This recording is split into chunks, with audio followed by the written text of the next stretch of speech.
And we're back. Welcome back to the channel. My name is Jillian, and I'm so glad you're here. Today, we'll be talking about, as my shirt suggests, books and reading just in general, how I'm trying to foster my reading skills again. And yeah, some of the books that have been helping me along that journey. I also want to say that I used to be a reader. I used to love to read all the time. My grandpa used to buy me a book, whether it's Nancy Drew or Hardy Boys, every birthday I remember. And it was just something I loved to do. I would get lost in a book. I would need to be going to my bed and I just can't go to bed because I want to reach the next page and the next page. And somewhere along the way, maybe transitioning into the teen years and then, smartphones, social media, all of that, I kind of lost a little bit the joy of reading, but I'm finding it back. And I have a few things that I think have been helping me, which I want to share with you.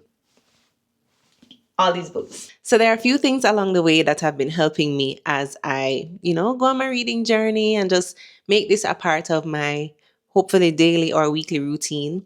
One, stop judging myself. Like, why am I judging myself? Yes, you buy the book long time.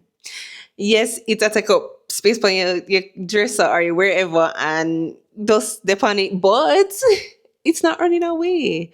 I think I would judge myself for the time that passed when life is life in like it is very difficult to find time to just sit down in silence and read. It is a practice that you have to make space for. Just like, I don't know, recording a YouTube video. I can't record a YouTube video in the middle of work or something. No, I have to create the space, the time, make sure I have, quiet to do it, similar to reading. And it's very easy to push those things aside when life is happening. So yeah, stop judging myself. I've stopped doing that. I'm just like, yo, I bought the book because it was interesting to me and I'll get to it when I can. I just need to be intentional about that time. But I feel like the more you judge yourself and you go into this guilt and shame loop, it delays you even doing the thing you want. Like that in itself is a big part of why it's difficult because you are being so unkind to yourself. So, maybe it's not that deep for you, but I feel like it's something to consider whenever there's something that you've been wanting to do, but you keep delaying it. And then it's almost like you're not trusting yourself. You break as promised to yourself, but you show up for everybody else and you can't pour from an empty cup. We know that, right? So, not judging myself because some of these books, like, let me show you the first one. Big Magic. Big Magic, I kept hearing about it. You ever feel like life is giving you breadcrumbs or God is telling you something and you're like, okay, I need to pay attention to this. It keeps coming up. That's how I felt about Big Magic. So many creators I was watching kept mentioning the book. I kept seeing the author come up in different spaces and I'm like, I keep hearing about this Big Magic book long time. Let me just buy it. Let me tell you something. I kid you not. The Big Magic book. As someone who loved reading previously but haven't done it in a long time, this is a book that got me back into reading for sure. And let me tell you why. I think the language in this book is very accessible. And a lot of self-help books, like I read a lot of self-help when I just started UE and, Eat the Frog and, you know, Subtle Art of Not Giving a F and all of those books that, are trying to get you to take action. I liked them, I enjoyed them, but something about Big Magic, I think her vulnerability in her failures and her downtimes really helped me to walk along the journey with the author. Sometimes I feel like I'm reading a book or even a research paper or something, and I'm just like, it just feels so far away from my actual experience. But in Big Magic, I could totally relate to the feelings she shared and even that same guilt and shame loop. But in her vulnerability, she really gave practical steps of how to move forward. And Big Magic is about, creative living beyond fear. That's a subtitle. And it really makes me wonder about how I can continue to apply this because I think we've been taught that, oh, life is linear. Do this, do this, do this, then this will happen. And in a lot of ways, that is how I used to think. And sometimes that programming is still there. And with Big Magic, I've savored the book. Like, if you can see here, I don't even know where my, all right. So see this is where the bookmark is right now. I'm almost done.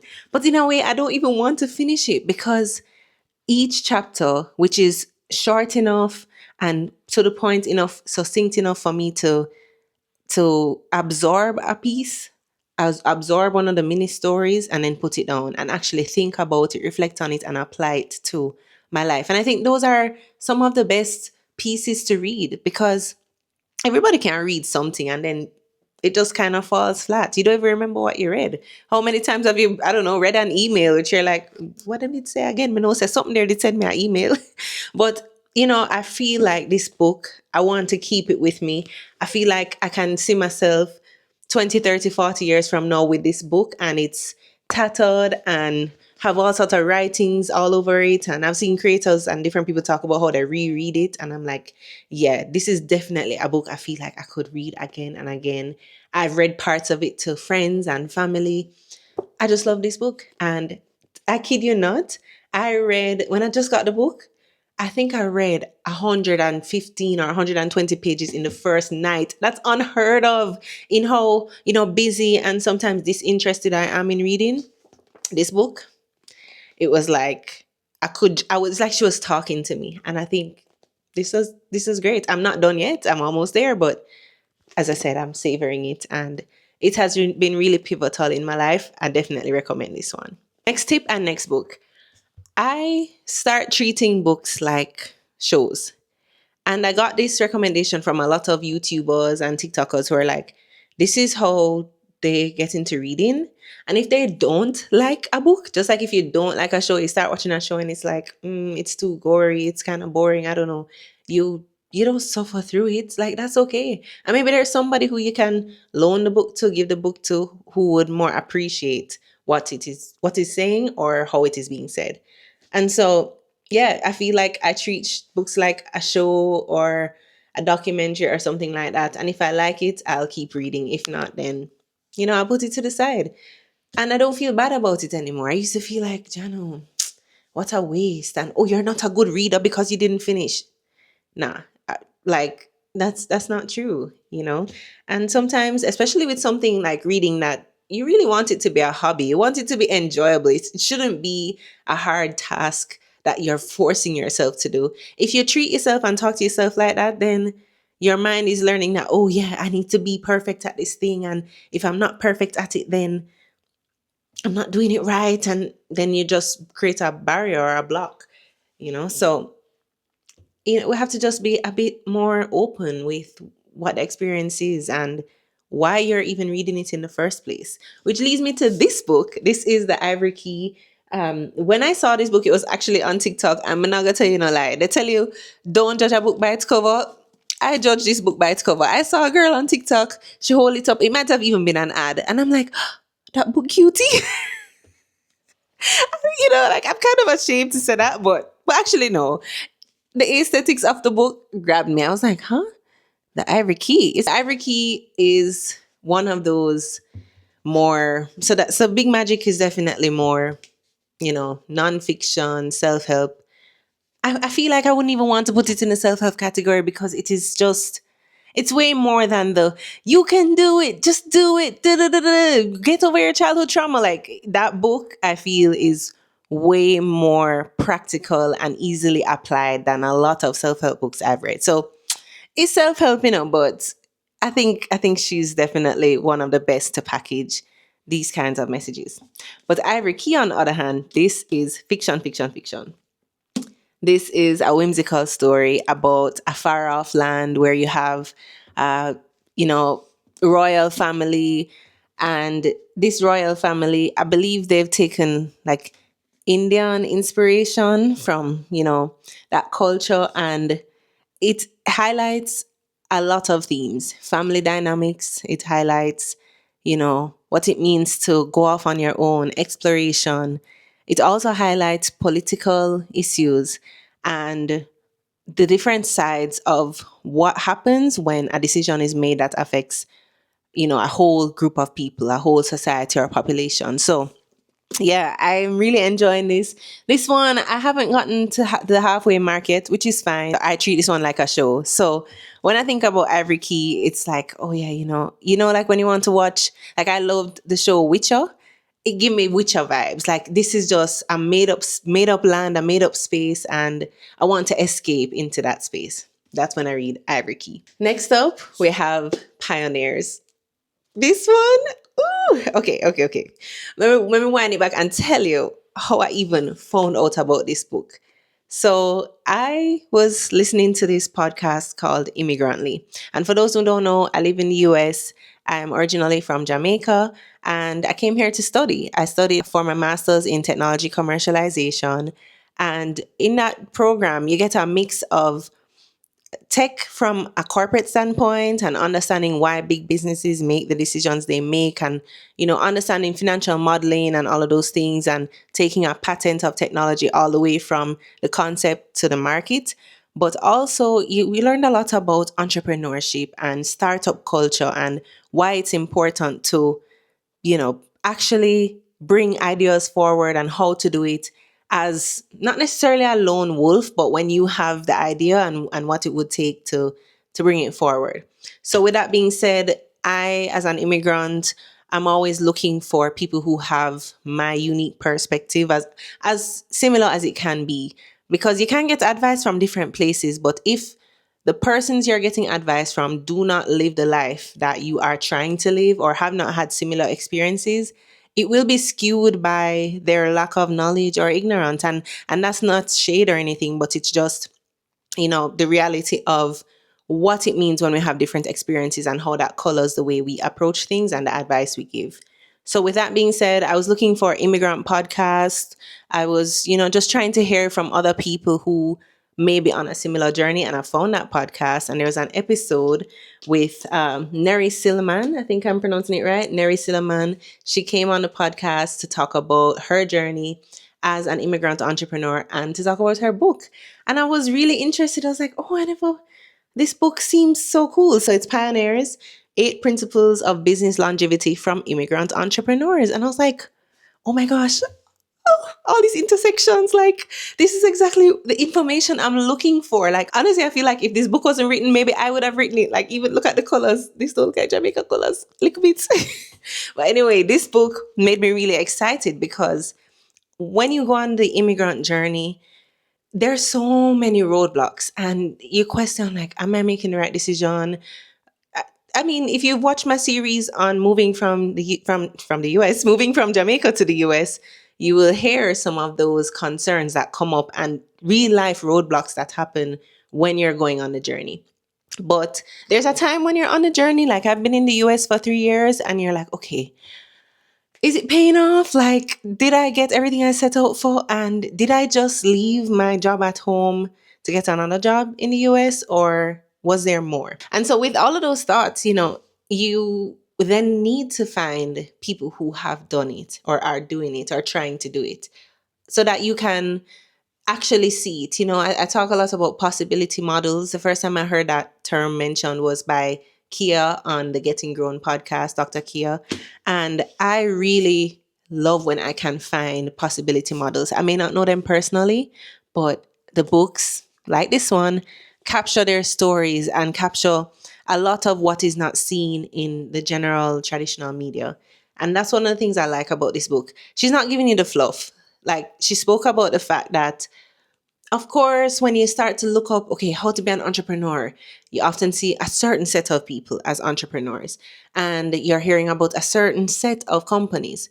But you're not hearing necessarily about the immigrants who have come here and how there are many, many, many, many Fortune 500 companies that are either started or run by immigrants.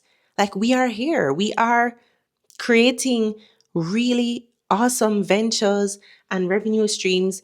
And a lot of times, because we have such a unique perspective, we bring something to the table that is not necessarily always seen. And so in the Pioneers book, I'm enjoying it as somewhat of a, of course, nonfiction, but business and career development read. I really am enjoying it. And it feels so good because oftentimes I feel like you might find a book in the business world and then in your mind, you're tailoring it to your personal experience. It captures so many nuances that I feel like are important to me. And so I'm enjoying it so far. Pioneers, it's on top. I'm reaching for it very frequently. I love it so far.